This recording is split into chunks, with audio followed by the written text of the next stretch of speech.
So I'm just, since we're already half hour, whatever, I'm just gonna start with that rotation part instead of a talk on rotation. Sorry. Any system that's going to move needs a rotation. And there are leads of rotation, like the foot, the head, but what I found is every part of the system needs to have that functioning rotation in it. And if the rotation's not in the system, then the system doesn't function as well as it should. So literally, I can touch it just like this a foot and know how someone's going to respond. But I'm just going to do this just to show you. So as I'm working just lightly with the foot, and yes, she's my twitchy monster.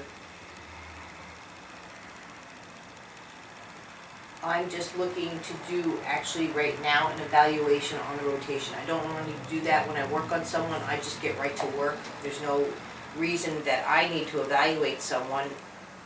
The person who's coming to me knows what the issues are or knows that they have an issue. Usually for an adult it's pain or that they're stiff or those kind of words. And for a child, usually they have special needs. And if there's no rotation in the infant, then I'll guarantee you there's special needs. So I know what I already need to work on, or at least start off with. But just to evaluate just off the bat her rotation, just watching the way that the leg comes off the femur in regards to the hip joint, and to rotate her body off to the side and then come back. And she wants to help, so her foot's up in the air. So again, I'm just going to look to see, and I get to about there with her rotation. So with that, I can go 15 different ways. I can go off the back, I can go off her arms, her legs, and in this case, I'm going to go, first of all, just in the relationship with the knee and the foot.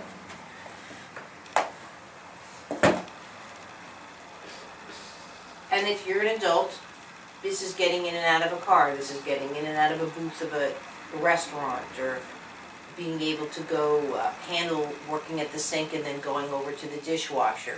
All those where the foot has to lead with the rotation. And again, when I say the foot, I know it's the whole system, but I'm just going what people think of as the obvious. So what I'm doing is the counter rotation. I'm bringing the knee down into the floor. And this is where she has issues with her organization. And again, the way I talk in class, I don't think and talk about when I'm working with someone. For me to say that someone has issues with, it's really not a good language. To me, she just doesn't know at this moment how to figure it out or organize it. Maybe she's never learned it. But I don't mean to say that she has issues like, she's messed up. But I can talk this way because she's my friend. I have a lot of issues. And everybody. This is movement counseling, not marriage counseling.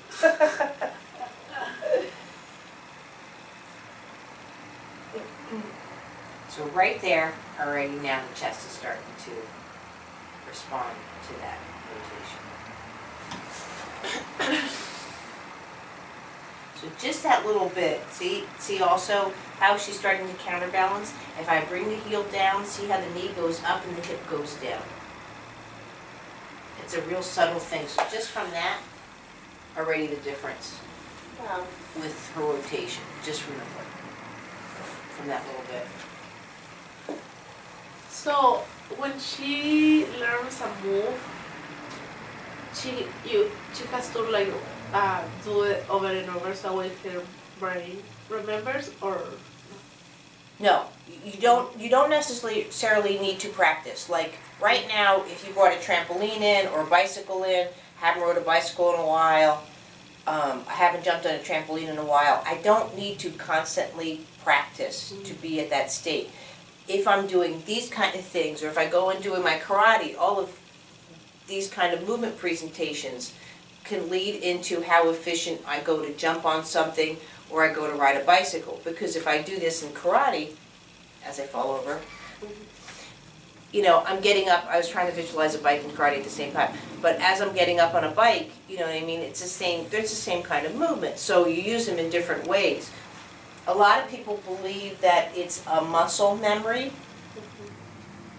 I am taught and believe that it's a function of the skeletal system. If the skeletal system knows that this is a movement in its vocabulary, then it's available when she needs it.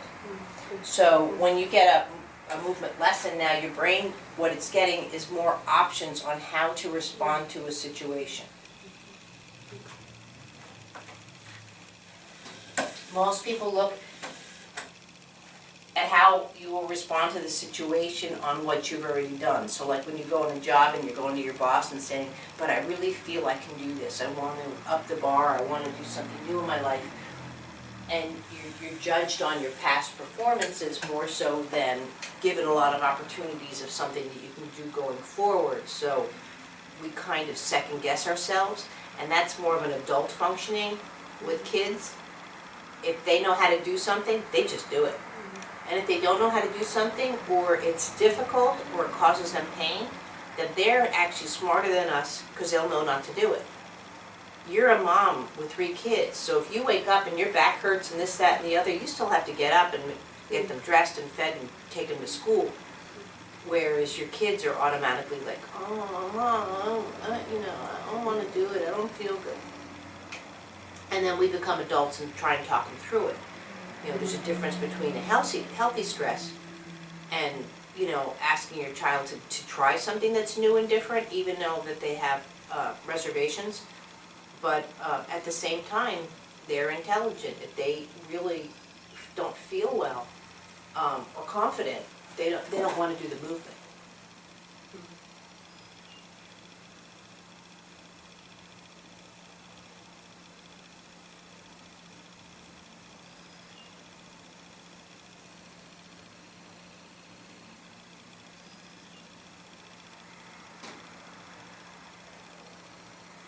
Did that answer your question?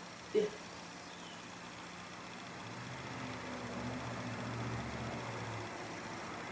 So all I'm doing here now is I'm just going into the base of the hip joint and the pelvis and the back, and I'm just giving some light twists or rotations into the chest cavity. I'm doing something a little bit different today with Ariana. I'm not necessarily giving her a lesson where I'm staying with one area. I'm just going to constantly show how, as I ask an area to participate more, then just to see if she does or not. So just from doing that now, let's just see. So already, you know, again. Now each time she does it, now even if I didn't work on her and I only worked on, like you said, that practice of doing it over and over again, she will improve or change.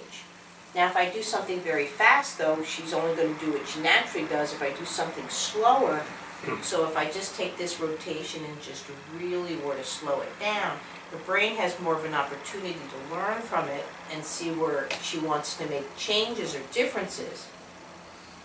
However, like right now, if I feel her chest cavity is not rotating enough or as efficiently as I'd like it to be, I could keep doing this to her leg. And because I'm not working with her chest cavity, she's going to still have issues there. Yeah. And that's where, in some cases, like if someone's profoundly delayed, needs just a lot more lessons because there are so many parts in the system which haven't been activated yet or initiated as a movement, much less in coordination with another movement.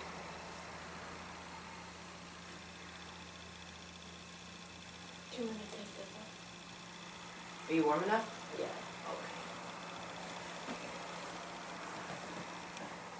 Okay. So same thing here, I'm just going to go into the chest cavity.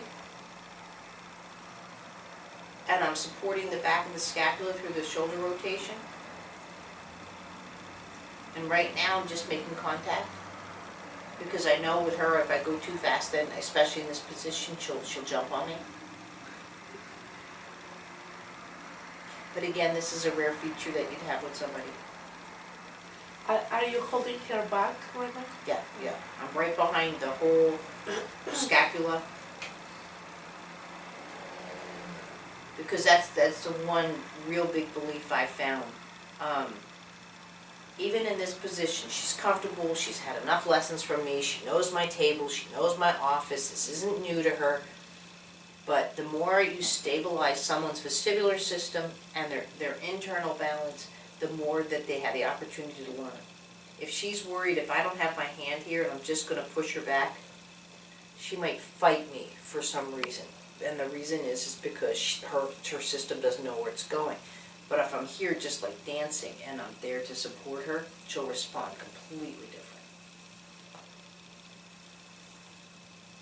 So just with that, I'm going to go back to the foot.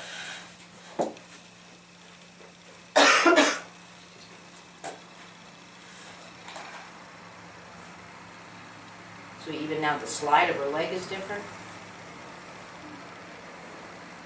Does that feel different? Mm-hmm.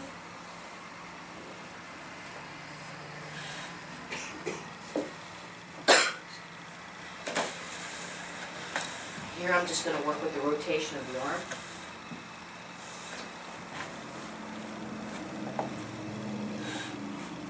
I'm off to the side a bit just so you can see me. When the arm's really interesting, the way someone holds their arm. Now she's just lying down. First of all, just by touching her, her hands are in they're not severely, but they're in a slightly fixed position. So just by touching, I can just feel the tension, especially through the thumb. So I can tell you now that she's going to have problems with the rotation with the wrist. So see, just, it's okay.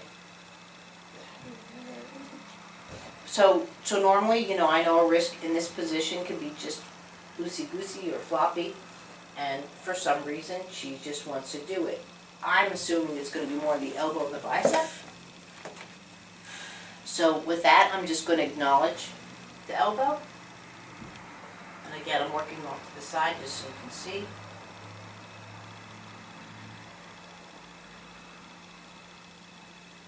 So you have a couple of things that quote could be going on. The ulnar radius has a fascia tissue that goes through it to connect the two bones. And lots of people that starts getting a little bit bound up. We also have 26 bones in our hands. It could be all the bones in the wrist that are doing it, or all of the above.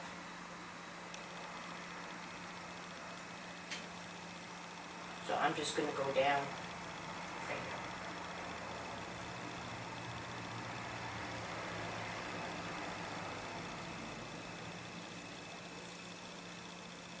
So again, I'm just going with that rotation, rotating the arm out, and then I'm just going to rotate the arm in.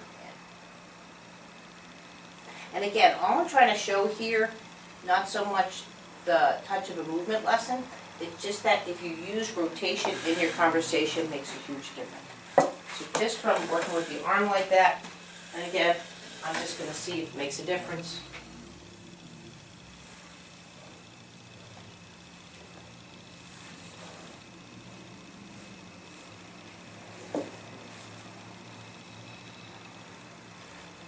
So now I'm going to go after the head.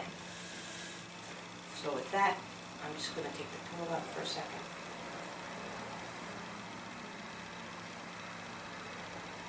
Again, you want to support the head. I'm behind the mastoid processes in the skull.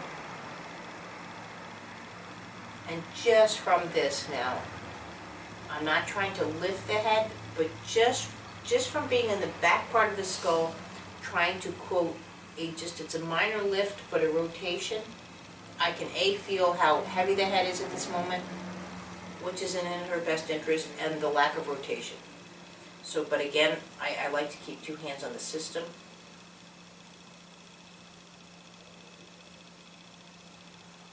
Even though I'm just holding the skull, visually, and this is just where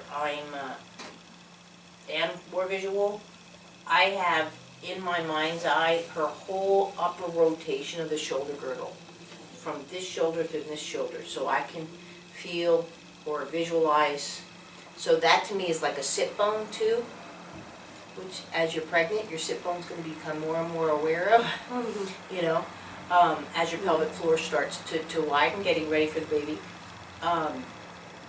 It's that same rotation. So just saying that, she's responding completely different to me, because before it was just her neck or her head on top of the spine, and now already she's rotating a little bit differently.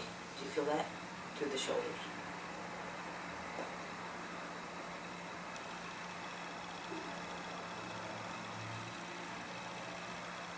I'm going to come back to the head to do a little bit different, but just to show just that a little bit initiation of rotation. And again, I'm just doing this as a, you know, will it make a difference? Let's see.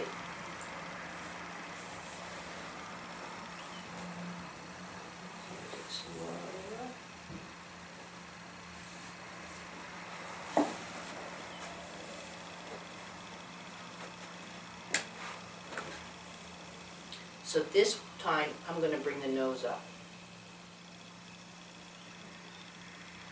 Rotating behind the head.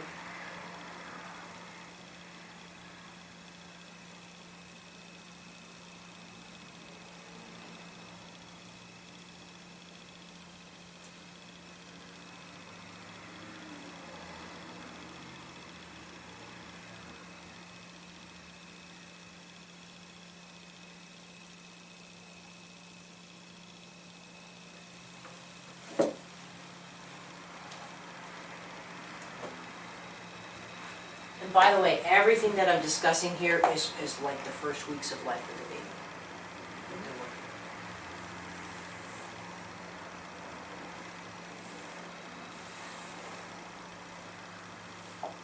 And then I'm going to take one more now.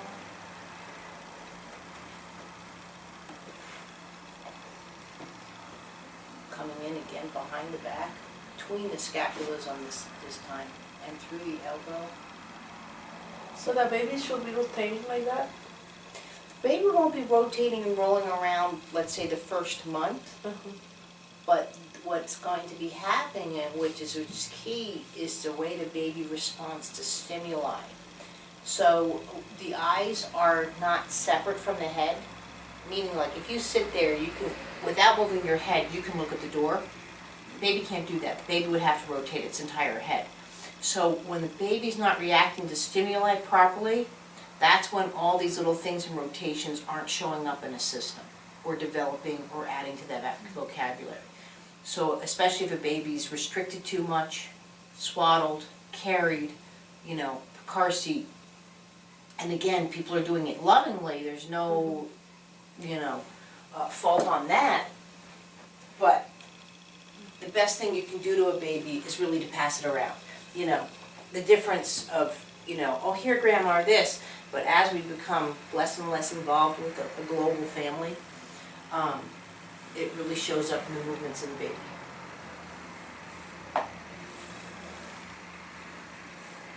You know, just you having the girls to sit there and, you know what I mean, you know, they're going to be so working with this child in a way that's different than the firstborn.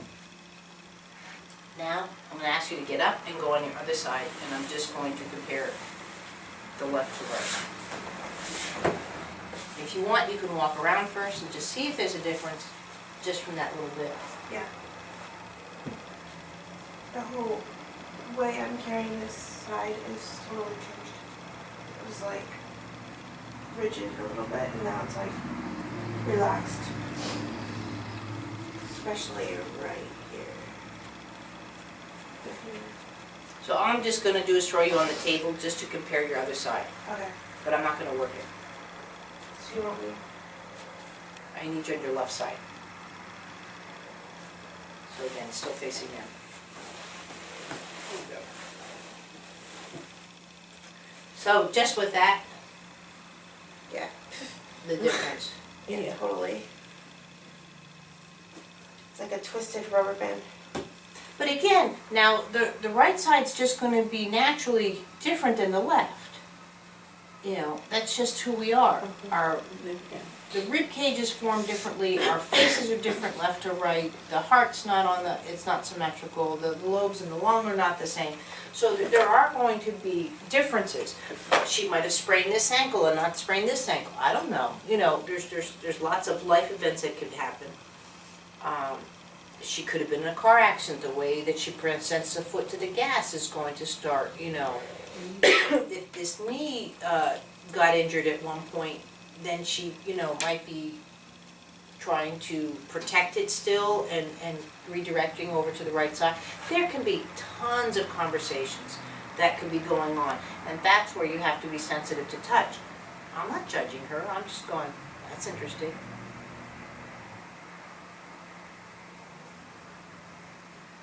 But I did sprain that ankle. Oh, I'm sure you did. Most people have had a sprain in their lifetime, but it's not the trauma, it's how you respond to it. And everyone responds to trauma or life event differently.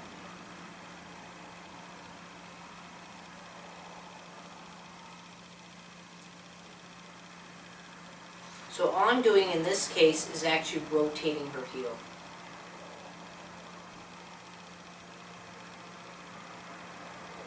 Ah, there you go. Feel the changes down the hip joint?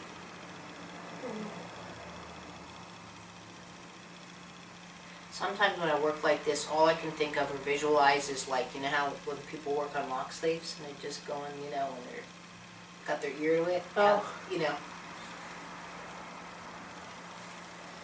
Already the difference, just from the hip. You have a lot of imagination. Huh? You have a lot of imagination. Oh, I'm totally visual. I don't think I think in pictures as drastic as some people do. I mean, I can, you know, think in thought or think in, but one little thing will make me think about 15. Yeah. You must be Grandma's mom. My poor husband, ever since I met him, you know the grammatical symbol of new paragraph, which is a parallel line with a P, he wanted me to get a pin, and so I could point to that, like, oh, you're on a new paragraph.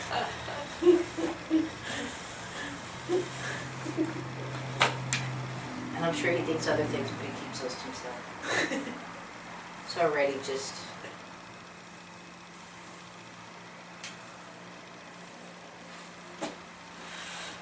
I'm giving her quickies because I don't want to leave her that unbalanced or unorganized. And then I'm going to work on you next, but I'm going to do more so what we did the last time. If that's okay with you. Awesome. Yeah.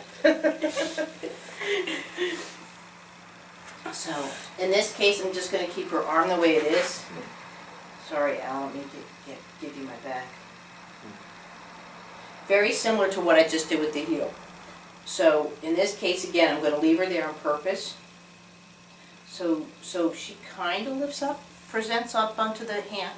And again, that's a child going up into crawling. You know, just...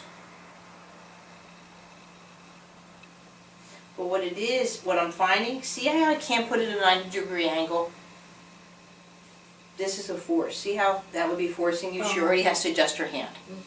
So just with the baby, you know, if you're going up into all fours, I'm standing on my wrist. So that's a 90-degree angle.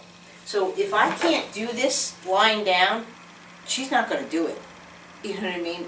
Her body's going to be in this kind of position versus if she goes to this position, it might be bringing her head down. You know, I'm just saying if she were a baby. Same thing if I'm working on the foot. If I have a problem and I don't see that foot going to 90-degree angle, well, no wonder when you stand up that, quote, either your glutes are too bound, your groin, or where someone starts having issues, conversational issues along the way. It's the same reason, you know. I should be able to just flop my foot around, you know. But in lying down, if someone's tension is in the foot, so great. But that's where it's my job then. Now I got to find out where it is. It could be right here in the back of the skull. And then when that changes, release, you know, whatever. So, you're wrecking my experiment. Put your hand back here. So all I'm gonna do is really just twist through here with her, through her elbow. Right there. See, as I'm twisting through the elbow, I'm actually going up to the shoulder.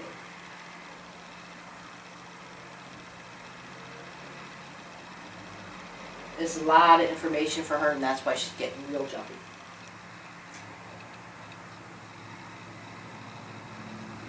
You're not already the difference now, where she's up over the hand. The way my shoulder was reacting to it.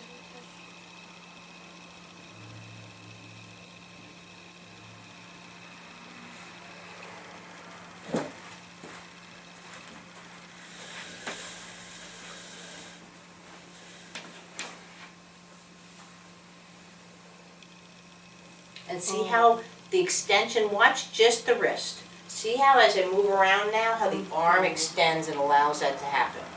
So Ariana, right now, tighten your left hand. Okay, watch the wrist. See the difference? See how the arm doesn't go away from the system? Let the hand go. And see how the extension.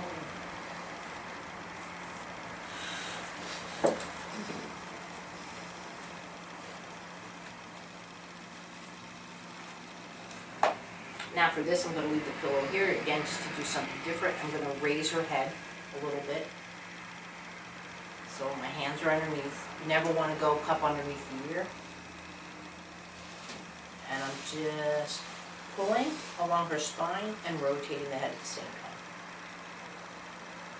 So right now I've attached to the tailbone and back. And again, notice I'm going forward, not backwards where the rotation's been going. You can't go backwards, you can't go forwards, vice versa.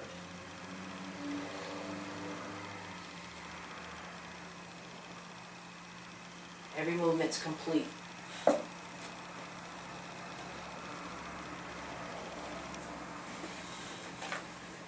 And again, just from that little bit.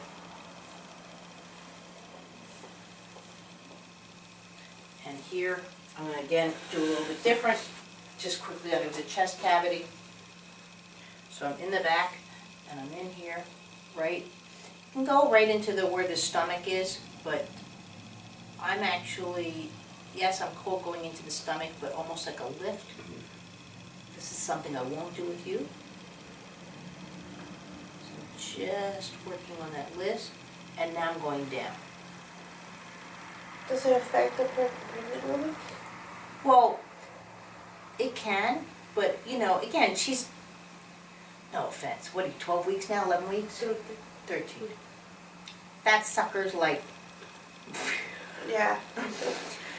so, I mean, I'm not going to, put pressure on the baby, or I'm not going to do, but still, when you have a uterus that's starting to form or going through there, if I wanted to do a movement similar to this, what I would do is I'm going to bring my elbow here, come underneath. So now I have the whole system, and I'm going to, and I can do something like this. It's a little bit different because I'm rotating you out through the pelvis, but I'm keeping the whole system of the pregnancy as a whole. Because I don't want to separate. And there. Now I can feel the rotation. So there you go. Now I'll beat up the part.